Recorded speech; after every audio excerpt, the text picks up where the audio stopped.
بسم الله الرحمن الرحيم لله ما في السماوات وما في الأرض وإن تبدوا ما في أنفسكم أو تخفوه يحاسبكم به الله فيغفر لمن يشاء ويعذب من يشاء والله على كل شيء قدير.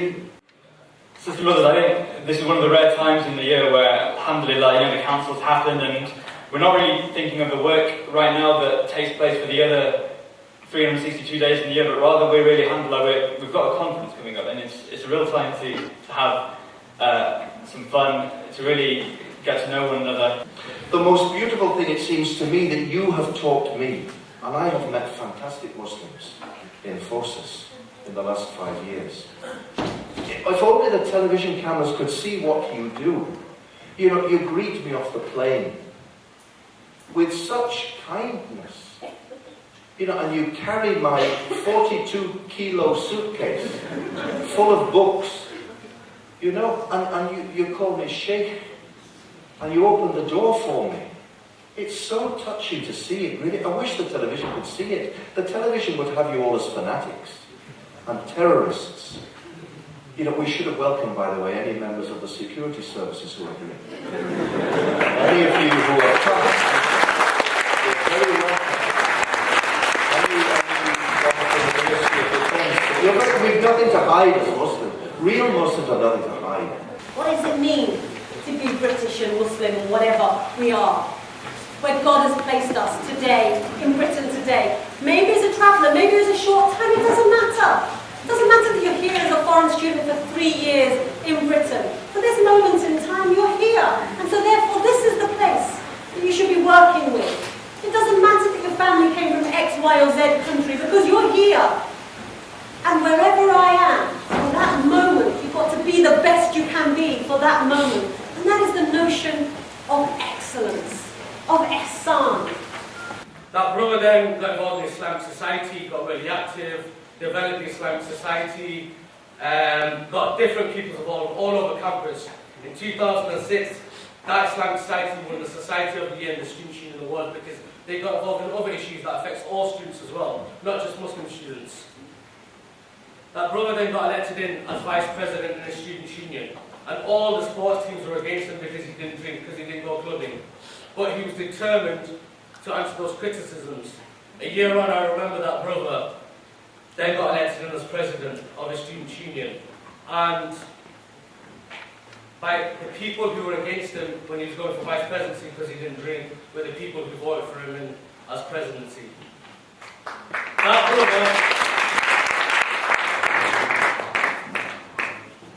That brother, through his involvement, they got recognised, and is now standing here as your vice president for higher education in the US. So I picked up the phone, I said, Baba, it's me. I said, I want to speak to you. He's like, you can never speak to me. And I said, Dad, I just want to let you know that I know you love me. I know you love me. I know everything you've done, even the mistakes, have been sincere, just for us. And I want to let you know that you're still my hero. Even though we have different views on life, man, and the universe, but I want to let you know that everything you've done, I appreciate, and if I were to turn back the clock, I wouldn't replace you with anyone.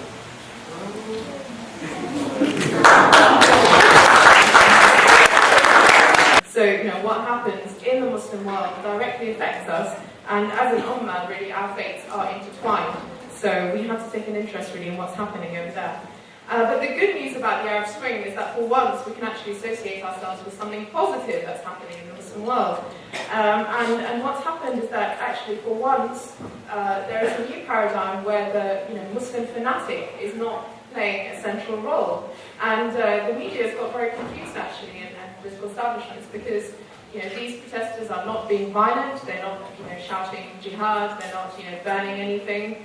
burning American flags, what they're coming out for is really to say that we want freedom and dignity as human beings. But I'm going to start with prevent, because that does so explicitly say it's dealing with issues of terrorism. We had some issue with the prevent report, particularly in relation to the lack of evidence and the assumption that exposure to extreme ideas somehow led in some indefined way to terrorism.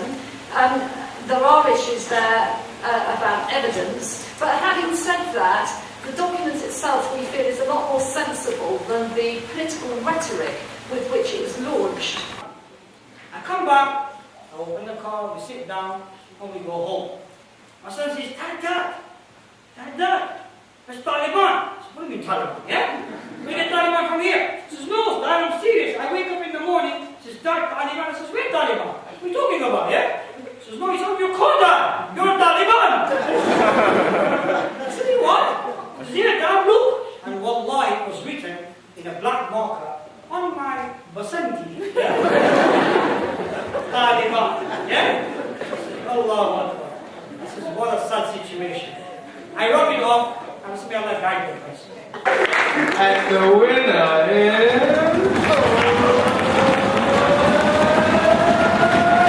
I need some African drums. Can we do that?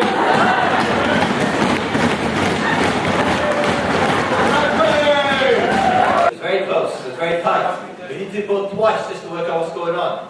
There was some confusion between lights and sound, but we got there in the end. Alhamdulillah. And the winners for the audience prize goes to Southampton.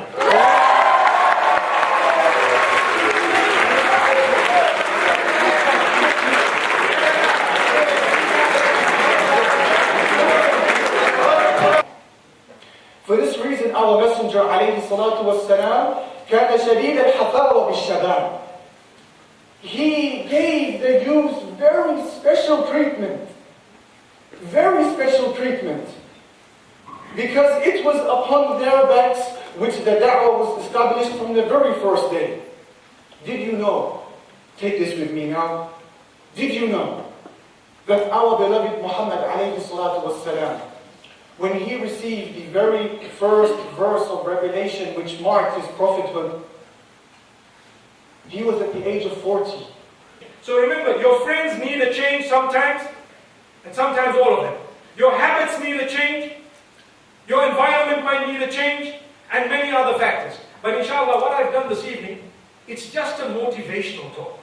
It's only to create a motivation. I cannot impart to you knowledge that will be broad-based in one little session, but I can always just create the thirst within you to go and think deeper and to ponder over what has been said, because each one of us has a brain that is a miracle in itself that we need to think, inshallah, and we need to build with that, inshallah. At some stage, I hope and I pray that I can actually end this topic, or I can actually mention whatever I had jotted down this evening. I was sitting with one of my cousins here, and I was telling him, you know what, let me try and put an order. Because I'm sitting with university students, I don't normally like to have something in writing, but sometimes when your time is limited, when you're speaking to people who are all going to bombard you with questions, you know, then you need to have something in order. So inshallah, I hope I've said that which will motivate myself and yourselves to become better people. The idea is to change. And when do we need to change?